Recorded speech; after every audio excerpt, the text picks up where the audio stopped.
Halo teman-teman semua, perkenalkan, nama saya Shika, dan pada kesempatan ini saya akan membawakan presentasi mengenai materi bab 1, Pengantar Manajemen Sumber Daya Manusia, atau lebih dikenal dengan singkatan MSDM.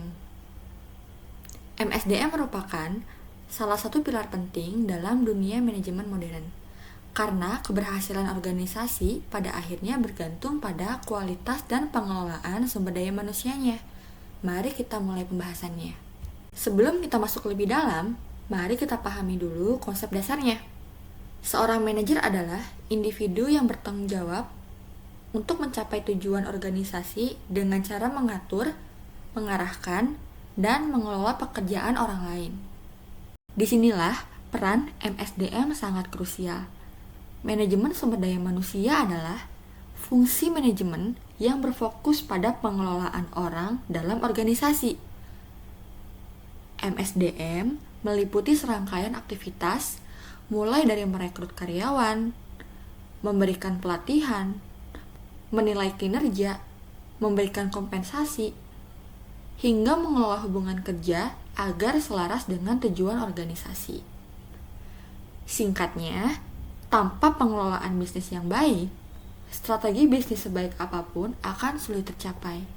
Setiap manajer, baik di bidang apapun, memiliki 5 fungsi utama, yaitu yang pertama perencanaan atau planning, kedua perorganisasian atau organizing, ketiga penyusunan staff atau staffing, lalu yang keempat kepemimpinan atau leading, terakhir pengendalian atau controlling.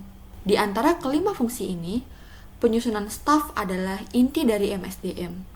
Artinya, manajer harus mampu menentukan siapa yang direkrut, bagaimana mereka dilatih, bagaimana kinerja diukur, serta bagaimana mereka diberi kompensasi. Hal ini menegaskan bahwa meskipun seseorang tidak bekerja langsung di Departemen HR, tetapi ada tanggung jawab MSDM dalam pekerjaan sehari-hari mereka. Karena pada akhirnya, pengelolaan manusia adalah bagian dari pengelolaan organisasi. Lingkup kerja HRM sangat luas dan mencakup seluruh siklus karyawan di perusahaan. Beberapa area utamanya meliputi yang pertama, analisis pekerjaan dan perencanaan tenaga kerja, yaitu menentukan apa saja yang dibutuhkan dari sebuah pekerjaan dan merencanakan kebutuhan karyawan. Yang kedua, rekrutmen, seleksi, dan orientasi, yaitu proses mencari, memilih, dan menyambut karyawan yang baru. Yang ketiga, pelatihan dan pengembangan keterampilan, yaitu memberikan orientasi dan melatih karyawan untuk meningkatkan keahlian mereka. Yang keempat, pengelolaan gaji, insentif, dan tunjangan, yaitu mengatur sistem kompensasi yang adil. Yang kelima, penilaian kinerja, yaitu mengevaluasi performa karyawan dan memberikan umpan yang baik. Keenam, hubungan karyawan, yaitu membangun komunikasi yang baik dan menangani keluhan. Ketujuh, kesehatan, keselamatan, dan keadilan, memastikan tempat kerja yang aman dan adil. Kedelapan, terakhir, kepatuhan terhadap hukum, yaitu memastikan semua praktik HR sesuai dengan regulasi yang berlaku. Seiring perkembangan zaman, peran MSDM juga mengalami transformasi besar. Beberapa tren utama yang mempengaruhi MSDM adalah: yang pertama, globalisasi dan kompetisi. Organisasi kini menghadapi persaingan global, sehingga efisiensi dan kualitas SDM sangat menjadi penting. Lalu yang kedua, perkembangan teknologi tinggi. Platform daring, sistem otomatisasi, dan kecerdasan buatan telah mengubah cara perusahaan merekrut, melatih, hingga mengevaluasi kinerja karyawan. Ketiga, ada perubahan demografi tenaga kerja. Keberagaman usia, gender, dan budaya di lingkungan kerja semakin meningkat, menuntut manajer memiliki kepekaan serta kemampuan mereka untuk mengelola keragaman. Keempat, ada fokus pada modal manusia. Pengetahuan, keterampilan, dan kreativitas kini diakui sebagai aset utama perusahaan, atau yang disebut dengan human capital. Dengan kata lain, keberhasilan organisasi sangat ditentukan oleh bagaimana perusahaan tersebut mengelola modal manusianya. Pada slide ini, kita akan membahas mengenai pilar-pilar utama dalam manajemen sumber daya manusia masa kini. Ada 4 pilar penting yang harus diperhatikan.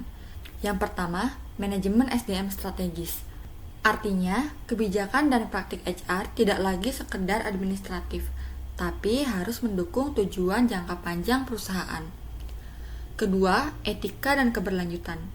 HR masa kini berperan penting menjaga agar perusahaan tidak hanya mengejar profit, tapi juga memperhatikan tanggung jawab, lingkungan, serta menjaga integritas dalam setiap praktik nyata.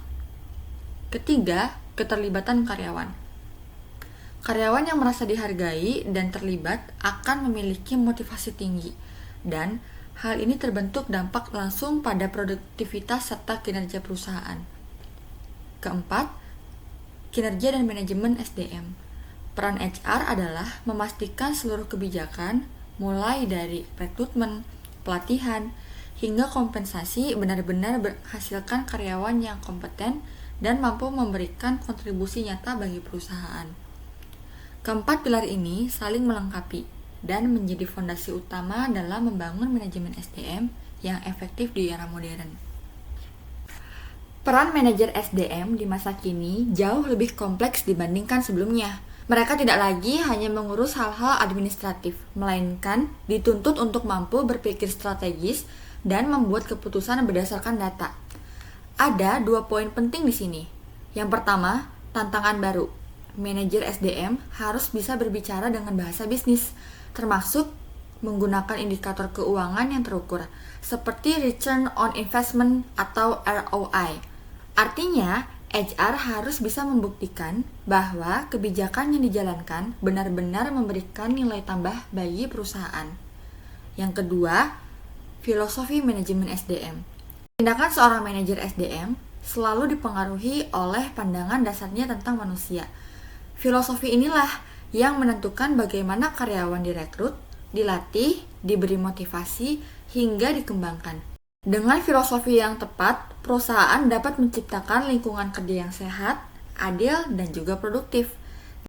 Jadi, seorang manajer SDM masa kini harus memiliki kemampuan strategis sekaligus kepekaan dalam memimpin dan memberdayakan manusia di dalam organisasi.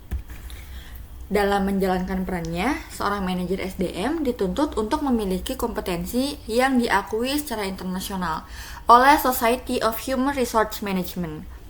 Nah, kompetensi yang pertama adalah kecerdasan bisnis atau business acumen, yaitu kemampuan memahami informasi bisnis dan menggunakannya untuk mendukung strategi perusahaan. Yang kedua, kepemimpinan dan navigasi. Seorang manajer SDM itu harus mampu memimpin, mengarahkan perubahan, dan berkontribusi pada proses organisasi. Lalu yang ketiga, manajemen hubungan atau relationship management, yaitu kemampuan membangun interaksi yang positif dengan berbagai pihak, baik internal maupun lingkungan eksternal. Selanjutnya, ada praktik etis. Manajer SDM itu wajib berpegang pada integritas, nilai, akuntabilitas, dan setiap tindakannya. Lalu evaluasi kritis, yaitu kemampuan menilai data dan informasi secara objektif untuk mendukung pengambilan keputusan. Kompetensi berikutnya adalah efektivitas global dan budaya, yang berarti kemampuan memahami perbedaan serta bekerja sama dengan beragam latar belakang. Dan terakhir, komunikasi. Kemampuan menyampaikan informasi dengan jelas, efektif, dan membangun pemahaman bersama adalah fondasi utama keberhasilan manajer SDM. Semua kompetensi ini itu saling melengkapi, membentuk profil manajer SDM yang profesional, strategis, dan relevan dengan tantangan global saat ini. Dalam dunia HR modern, sertifikasi menjadi salah satu cara penting untuk menunjukkan profesionalisme dan kompetensi seorang manajer SDM. Sertifikasi ini bukan hanya sekedar gelar, tapi juga bukti bahwa seseorang itu tapi juga bukti bahwa seseorang memiliki pengetahuan, keterampilan, dan standar internasional yang diakui. Ada dua lembaga utama yang banyak dikenal, yaitu yang pertama SHRM atau Society for Human Resource Management, yaitu menawarkan dua sertifikasi seperti HRM-CP dan SHRM-SCP yang berbasis pada model kompetensi HR global. Sertifikasi ini menekankan pada kemampuan praktis dan strategi dalam mengelola sumber daya manusia. Kedua, HRCI atau HR Certification Institute. Lembaga ini menawarkan sertifikasi seperti PHR dan SPHR yang juga menjadi standar internasional bagi para profesional HR. Dengan memiliki sertifikasi ini, seorang manajer SDM tidak hanya meningkatkan kredibilitasnya, tapi juga lebih mudah dipercaya oleh organisasi untuk mengelola strategi HR yang berdampak langsung pada kesuksesan perusahaan. Dalam rencana pembelajaran MSDM, terdapat beberapa tema dan fitur utama yang menjadi fokus. Yang pertama, yaitu alat praktis untuk setiap manajer, yang artinya setiap manajer itu perlu memiliki keterampilan dasar HR agar bisa mengelola timnya dengan baik, meskipun tidak berada di divisi HR. Yang kedua, meningkatkan kinerja. Tujuannya adalah bagaimana meningkatkan produktivitas, efektivitas, serta profitabilitas perusahaan melalui pengelolaan sumber daya manusia. Yang ketiga, konteks strategis. HR tidak lagi berdiri sendiri, tapi harus terintegrasi dengan strategi besar perusahaan. Semua kebijakan HR, mulai dari rekrutmen hingga pelatihan, harus mendukung tujuan organisasi. Yang keempat, tren digital dan teknologi. Perkembangan teknologi telah mengubah cara rekrutmen, pelatihan, penilaian kinerja, hingga retensi karyawan. Karena itulah, manajer itu perlu memanfaatkan digitalisasi untuk memperkuat fungsi HR. Jadi, keempat tema ini itu menjadi pedoman penting agar pembelajaran MSDM ini tidak hanya teoritis, tapi juga aplikatif dan relevan dengan tantangan masa kini. Slide ini menjelaskan tujuan pembelajaran dari bab manajemen sumber daya manusia. Pertama, kita diajak untuk menjelaskan pentingnya MSDM, yaitu memahami bagaimana manusia itu menjadi faktor utama bagi keberhasilan organisasi, serta peran manajer dalam mengelola kinerja dan produktivitas. Yang kedua, menganalisis tren terkini. Mahasiswa perlu mengetahui isu-isu utama yang mempengaruhi HR, seperti globalisasi, teknologi, dan perubahan demografi tenaga kerja. Ketiga, memahami pilar MSDM pada masa kini. Hal ini itu mencakup bagaimana manajemen SDM itu berfokus pada strategi bisnis, keterlibatan karyawan, serta peningkatan kinerja. Keempat, mengaplikasikan manajemen berbasis bukti atau advantage-based management. Artinya, setiap keputusan HR itu perlu didukung oleh data, penelitian, dan analisis yang objektif. Dan terakhir, kelima, menjelaskan rencana pembelajaran. Di sini kita mempelajari sebagaimana semua konsep MSDM ini akan diterapkan secara praktis, mulai dari alat manajerial, konteks strategis, hingga penggunaan teknologi digital. Dengan kelima tujuan ini, pembelajaran MSDM itu bukan hanya teori, tapi juga melatih kita berpikir secara kritis dan aplikatif dalam dunia kerja yang nyata. Pada slide ini, kita bisa melihat contoh kasus mengenai tempat kerja yang bermasalah. Masalah utama yang muncul adalah adanya keluhan dari pelanggan dan juga keluhan dari karyawan. Hal ini menunjukkan bahwa kondisi internal perusahaan itu bisa berdampak langsung pada kualitas layanan yang dirasakan oleh konsumen. Untuk mengatasinya, analisis MSDM memberikan beberapa solusi. Yang pertama, yaitu perbaikan dalam perekrutan dan pelatihan, agar perusahaan mendapatkan orang yang tepat serta mampu mengembangkan keterampilan mereka. Kedua, manajemen kinerja dan kompensasi yang adil. Karyawan itu harus merasa dihargai melalui sistem evaluasi yang jelas dan juga imbalan yang sesuai. Ketiga, sentralisasi dan desentralisasi. Artinya, adanya keseimbangan antara keputusan yang diambil secara pusat dengan fleksibilitas tingkat unit kerja. Dan yang terakhir, pemanfaatan teknologi. Misalnya, menggunakan HRIS atau sistem digital yang membantu meningkatkan efisiensi dalam perekrutan. pelatihan, maupun penilaian kinerja. Dengan penerapan solusi ini, perusahaan bisa membangun kembali workplace yang sehat, produktif, dan mampu memberikan kepuasan. Demikian presentasi yang dapat saya sampaikan mengenai manajemen sumber daya manusia. Semoga materi ini bisa memberikan pemahaman yang lebih mendalam tentang peran penting MSDM, tantangan yang dihadapi, serta strategi yang dapat diterapkan dalam praktik nyata. Terima kasih atas perhatiannya.